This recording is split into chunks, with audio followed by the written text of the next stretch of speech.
All right, welcome to This Explainer. Today, we're diving into a critical administrative challenge that happens entirely behind the scenes in healthcare, but honestly, it has massive, real-world consequences. We're talking about the ATLS ticking clock.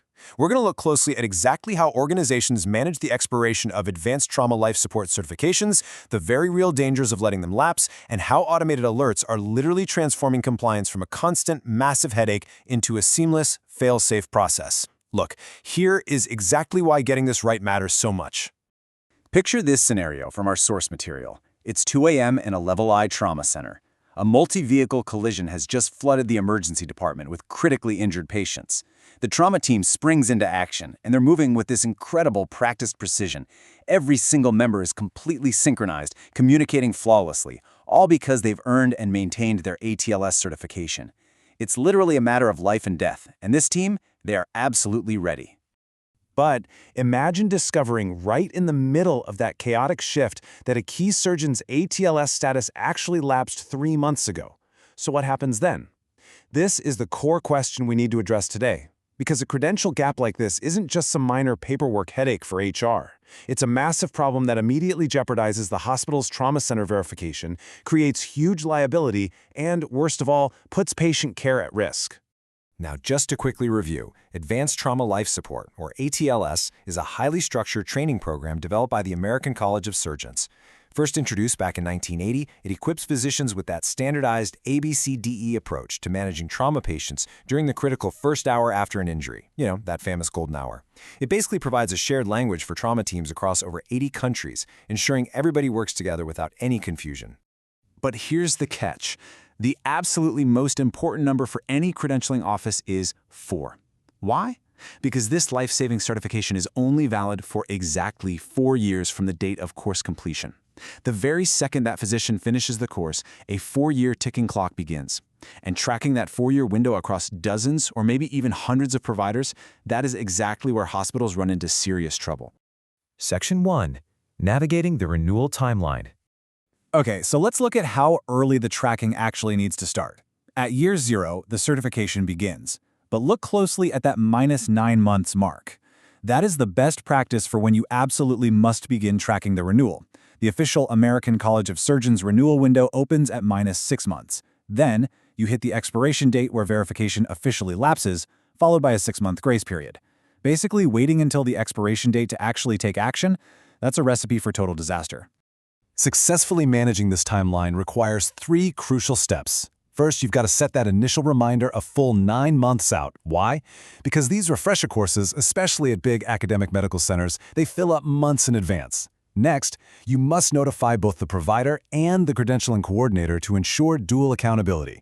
Finally, record all the certificate data, the completion date, the expiration date, and the certificate number, because you're going to need all 3 of those for ACS verification documentation later. Section 2. The grace period trap.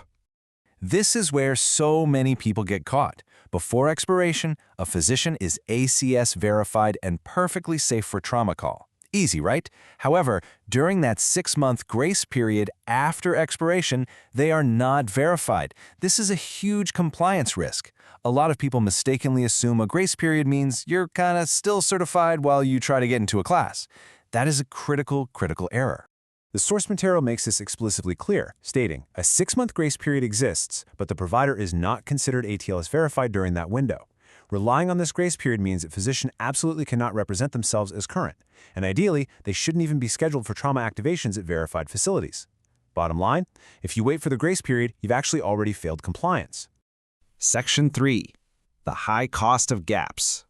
A lapsed certification, literally even a single one, has severe fallout. For the organization, it can trigger citations during verification reviews, which can ultimately lead to a total loss of ACS trauma center verification. And because a lot of states tie Medicaid reimbursement rates directly to that verification, you're looking at massive financial losses. Furthermore, an expired credential creates a highly unfavorable impression in medical malpractice cases, drastically increasing your liability risk. And from an operational standpoint, it creates immediate staffing gaps for emergency departments and locum tenens agencies. In reality, the fallout hits hard and fast. Emergency department medical directors have to ensure only credentialed providers take trauma activations. If a provider's ATLS expires mid-month and nobody tracked it properly, well, that ED director is suddenly scrambling.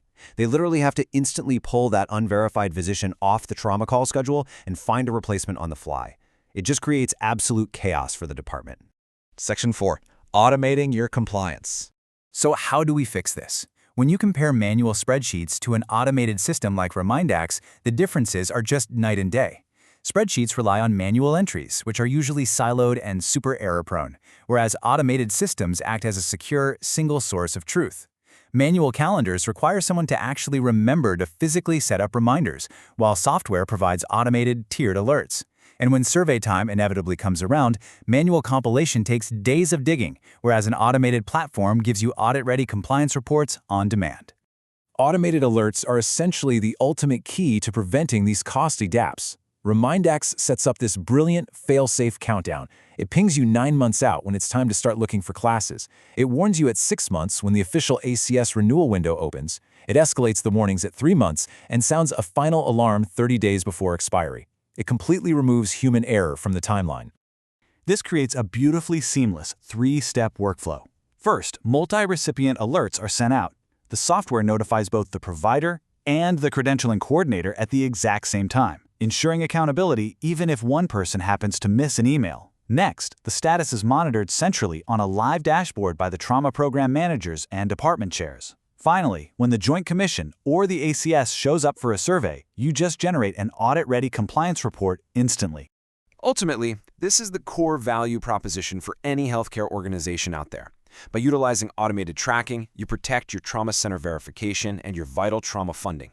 You drastically reduce your liability by ensuring every single provider operates with an active certification, and you ensure instant audit readiness. Basically, you're giving your trauma team the administrative support they actually deserve so they can focus on saving lives, not chasing down paperwork. So, I'll leave you with this. Is your trauma team's readiness and your hospital's compliance standing currently relying on a manual spreadsheet that hasn't been updated since last month? When the stakes include trauma verification, major funding, and actual patient safety? Well, that is a ticking clock you simply cannot afford to ignore.